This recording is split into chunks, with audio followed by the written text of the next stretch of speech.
حضرت سری سقطی रहमतुल्लाह अलैह फरमाते हैं कि मुझसे आज से 30 साल पहले एक गुनाह सरजद हो गया था और मैं तब से उसकी माफ़ी मांग रहा हूँ, मगर मुझे मालूम नहीं कि मेरे मालिक ने मुझे बख्शा है या नहीं। किसी ने पूछा, हज़रत वो गुनाह क्या था? आपने फरमाया, बगदाद के बाज़ार में आग लग गई थी, सारी दुकानें जल गईं। मेरी भी वहाँ एक दुकान थी। किसी ने आकर ख़बर दी कि सब की दुकानें जल गई हैं, मगर आपकी दुकान बच गई है।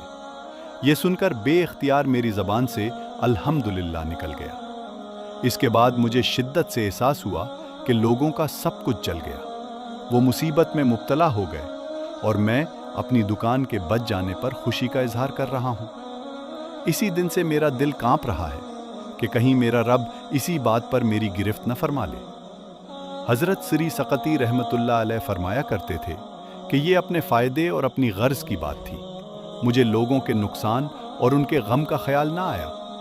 इसी एक बात पर मैं 30 साल से रो रहा हूँ और अपने रब से माफ़ी मांग रहा हूँ।